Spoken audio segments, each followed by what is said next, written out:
Hello world, I'm Shelly Hokanson, and this is Uncommonly Beautiful, a podcast about finding and creating your own beauty, maybe uncommonly from the inside. Some of you might know me from my YouTube channel, Geek Out of Water, where I talk about skincare, makeup, beauty on the outside. We are going to talk about beauty on the inside in this podcast. Things like positive thinking, mindset, productivity, life hacks, that kind of thing. And today's episode is about a story that, well, let's just say this one kid, back when I was a sophomore in high school, said something to me that literally changed my life. It, to this day, 30 plus years later, is probably the most impactful thing that has affected my professional success, my personal growth. This one thing. So let's go back and let me give you a little bit of context here. If you know me, you may know that I am incredibly introverted. Now, that doesn't mean I'm shy, but I get all of my energy from being alone. I am not a person that is by nature social. I have a small inner circle of people. I have a very large, broad circle of acquaintances, but my inner circle of close-knit people is quite small, and it's primarily because people exhaust me, which is strange because I have a job that requires me to be in contact with lots and lots of people. I'm a university professor, so I talk to people as my job. And that's one of the things that I can do because of what this kid told me when I was a sophomore in high school. So people drain my energy, so I need to be alone to regain my energy. And a lot of introverts have difficulty with things like public speaking, for example. You know, how can I get up in front of 20, 30, 40, 100 people and talk about something without being terrified? You know, that's something an introvert might normally be a little bit nervous to do. And that's what I'm going to tell you guys about. The story that led me to where I am and how I have no qualms whatsoever about getting up in front of people and talking. And it really all comes down to mindset, which I couldn't have articulated when I was a sophomore in high school. But now that I have some perspective, I understand that that's exactly what happened. So let's jump back to good old Victor J. Andrew. Hey, where are my fellow Thunderbolts at?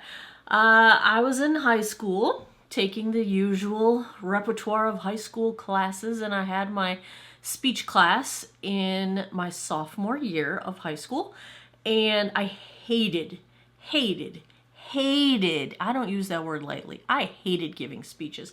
I didn't raise my hand in class. I didn't talk unless I was forced to. I did not like attention. I didn't want all the eyes to be on me. I hated anything that made me the spotlight.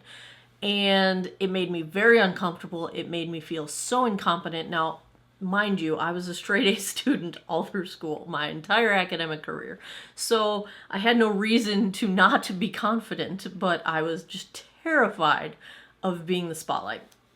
And we had to give a speech. And this particular speech was about demonstrating how to do something. And I had chosen to do my speech on how to make a mud cake, you know, where you smash up Oreos and you make it look like, you know, a flower pot. And then I had gummy worms in it and I had a fake sunflower coming out of it, the whole nine. And so we had to demonstrate and explain how to, in my case, make a mud cake. And so, as the good student I was, I had thoroughly prepared. I got up, practically peed my pants, and did my speech and demonstrated my mud cake. And after the speech, I walk back to my seat and I sit down. And the kid that sat next to me, I wish I could remember his name. I don't. He looked at me and he goes, "How do you do that?" And I looked back and I said, "Do what?" He said, "How do you just get up there and do that so easily?" And I looked, and my jaw is just falling to the floor, and I'm like, I'm about to puke. Like, what? And he said, you don't look like it. And it hit me like a ton of bricks. If I don't look like I'm nervous, then it's kind of the same as not being nervous.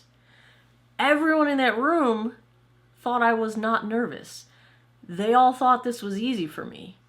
So if I don't appear nervous, if they can't tell that I'm nervous, if they don't know I'm nervous, maybe I'm not.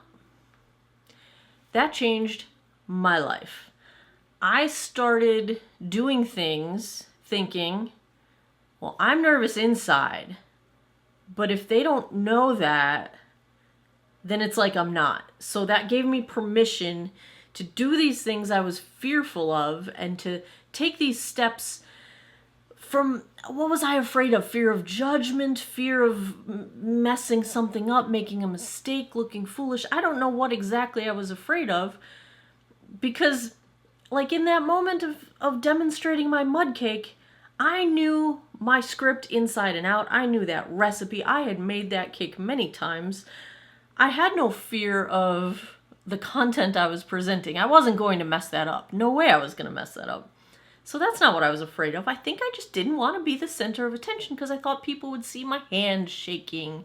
They would hear my voice crack.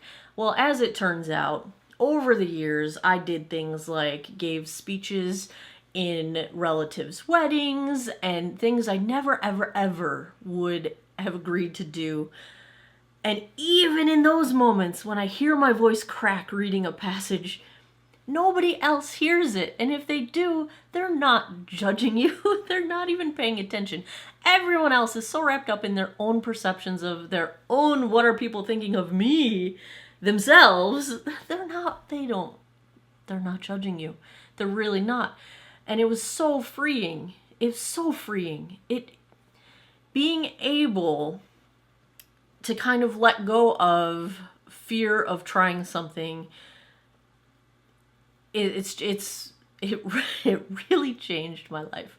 I am in the career I'm in, which is essentially public speaking on a daily basis to a bunch of strangers who I eventually get to know as they are my students and I spend time with them. But I couldn't do this if that kid that day in that speech class would not have clicked that switch for me, clicked that moment of clarity where what you perceive is your reality.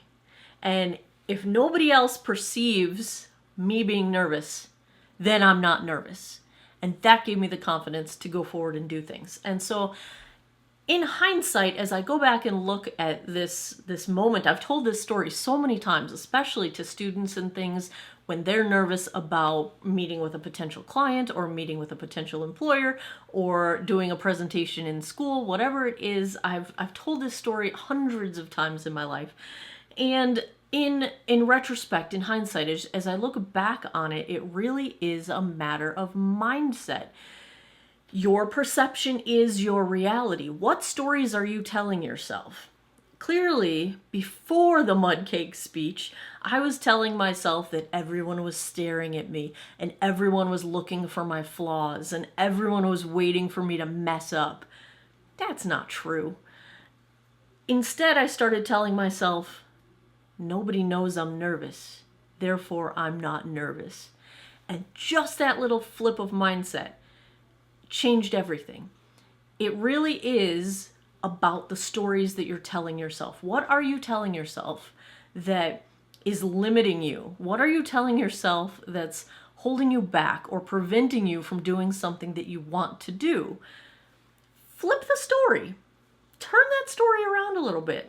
Because the other thing with positive thinking is that you can actually create dopamine in your brain and make yourself feel better just by changing the stories you're telling yourself. So next time you're thinking that you don't want to go live on a video, or you don't want to go up and give a speech, or you don't want to do the toast at your friend's wedding, whatever it is, just think, how can you tell yourself that story in a different way? How can you flip that story such that it's not going to hold you back anymore? Because the power of flipping that script and telling yourself stories that will help you to move forward, because it's all just a different way to perceive your reality, and your perception is your reality. Try it. See what happens. Let me know if you have flipped a story and had some good results. Let me know what you're thinking. Let me know what's going on. I appreciate it. And this is going to be the last episode of 2021. We are heading into the new year. We will continue on here on Uncommonly Beautiful and all of my other places where you can find me, over on Geek Out of Water, on YouTube for my makeup channel. I have also recently launched a soap company with my friend Judy, and we are making handcrafted, cruelty-free soaps. And you can find that at qcsoap.com. Quirky creators we are going by. This will be the last chance to get our soaps at our soft launch $6 pricing. We are officially launching January 1st, but you can go to qcsoap.com and check out what we've got for right now. And lots of good things coming in 2022. I will see you on the flip side. As always, thanks a lot for taking some time out of your day to geek out over finding your own beauty in uncommon places with me. I appreciate your time, and I hope you guys all have an awesome day or night wherever you are in the world. Take care of each other. Bye-bye.